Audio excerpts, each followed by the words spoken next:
Today on Nana's Wild, we'll be looking into the dangerous wilderness end. I'm sorry, but I understand we're changing themes, again. But yeah.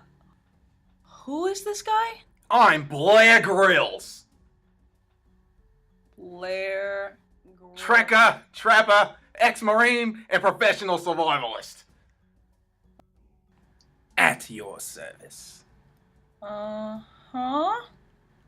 Well, it's interesting that you mentioned survival. In our first game, you could control nature. In the second game, you could save nature. But in this game, you're doing your best To survive nature. This is Don't Starve. What? This is going to be a long review. Oh, what is there to say about this lovely game? You play as Wilson, an ambitious scientist who had the misfortune of being tricked by a demon named Maxwell and transported into a remote wilderness. You must do your best to survive and don't starve. Though, really, the game should be called Don't Starve, or Freeze, or Burn, Get Caught in the Dark, Go Completely Insane, Piss Off Monsters, Get Near Monsters, Eat Crap Food, Get Electrocuted, and ow, stop biting me. The game. Needless to say, Wilson is pretty fragile. Just look at the guy. He's scrawny, and everything's out to kill him. There's hounds, giant birds, killer spiders, horny beefalo, lightning, Scottish walruses? Deadly plants, mosquitoes, ghosts, tree guards, tentacles, killer bees, mermen, mechanical monstrosities, werepigs, and frogs. Just frogs. I don't know. I need a second. Seriously, these are the most fickle mobs I have ran into. Sometimes they don't notice you, and other times they just start beating on you like you owe them money. Either love me or hate me, you hopping pieces of shit. You know, I like the art in this game. It looks like it was inspired from Edward Gorey and Tim Burton. Kinda makes me think of a pop-up children's book. A really, really effed up children's book. And then because the player failed to set up the proper defenses, the hounds ripped him to pieces in a matter of seconds. The end. Well, good night.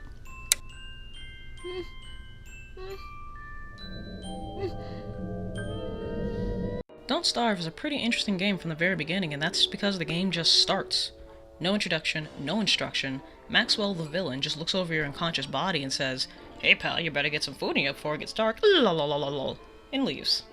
You wake up and yeah, you just start doing stuff. Figuring out what to do and how to do it isn't that hard. The game is set up so you figure that out pretty easily. This threw me off guard because, well, nowadays, games just kinda tell you how to do the simplest of commands. They're not like in Mario where you just turned on your SNES and was like, yup, playing the game.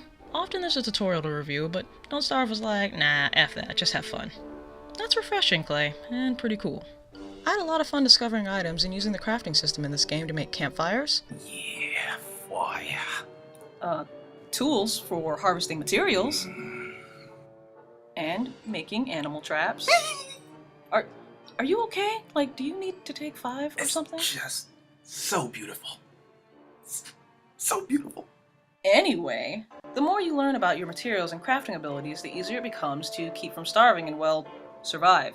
These skills will become crucial once you play the main campaign, as Maxwell transports you to different worlds. Your job is to survive long enough in each one while trying to figure out how to get home. Hey, do you have to stay hydrated in this game? No. Sometimes, when I'm dehydrated, I drink my own piss. You wanna see? Pick up your check and leave! Get that out of my face! Get it out of my face! It's sterile. I'm going to call security. It's piss. I know it. God, get out! Why are you on my show? Okay, fine. Drink it myself. I have Sheila back home. I want to drink it. Anyway, it didn't take long for me to become pretty aware of the different kinds of dangers in this game. Many are mobs that are created by your environment, while some are created by Wilson. In the game, there are 3 gauges you must be constantly aware of. Those are your health meter, your hunger meter, and your sanity meter. There's plenty of things to make this last meter drop, and if it gets below a certain amount, well, you start seeing things. It really puts you on edge when you're on a mission, and oh my god! Oh, it's there. It's the thing that stalks me. It's there. It's right. It's invisible, but not just pay attention. It's right there. It's right there. He follows me. I hate you. Anyway, this whole hallucination bit gets way worse at night. I I don't want to play this game anymore. If your sanity gets too low, your hallucinations manifest into real creatures that want to destroy Wilson. Some will straight up attack you, and some will try to put out your campfire. Getting caught in the dark might be the quickest way to die in this game. Back off, giant hand! Some say to really experience Don't Starve, you should play the whole game in this low sanity effect, but nah, F that. Bunnies! Another thing I like about this game is the constant challenge that comes with change and customization. If you die without the help of magic to bring you back, you don't respawn and your world is deleted.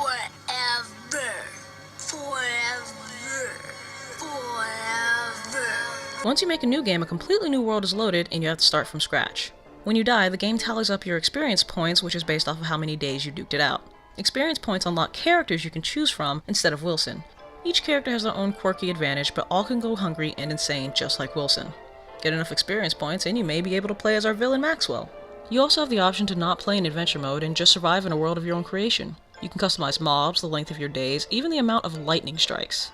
With so many options, you can make a pretty easy world for yourself, or go the masochistic route and just make it ridiculously hard. I've been playing plenty of this game since I bought it in May, and I still get surprised. Oh my god! I'm sorry. Oh my heart. What is that? What are those? What's this shit? What? Pangles! Pangles! That's right, I use the wiki. I'm not ashamed, don't judge. It's here to help. This brings me up to my next point. The developers Clay keep updating and adding new things. It really adds to the feeling of being in uncharted territory.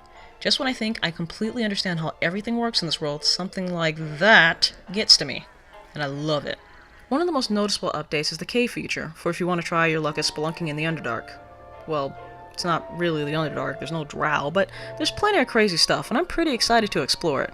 In the end, Don't Starve offers plenty of adventure, customization, and the potential for numerous strategies. Even if you don't play in adventure mode, there's plenty to do and a lot to see, so check this one out because it's pretty special. And if you act quickly during Steam's summer sale, you can get this for cheaper than its regular price of $14.99. Well, now that it's clear that spring's been long gone, I won't focus so much on nature-themed games. As a matter of fact, for my next video, I'll be reviewing a brand new revolutionary console. No! Yes. The Game Stick. And with our special guest, Dr. Smet. Wait, what? The distribution of the Game Stick has been pushed back to August. But I want to play with it now. I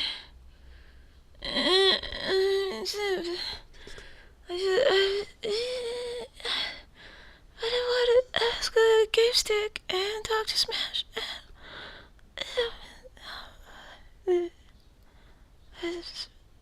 Oh well. Guess I gotta focus on another awesome game. Hey guys, thanks for checking out our video.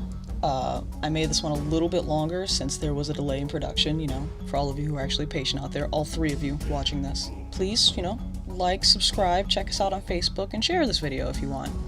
Or don't, I'm not gonna make you do what you don't feel like doing.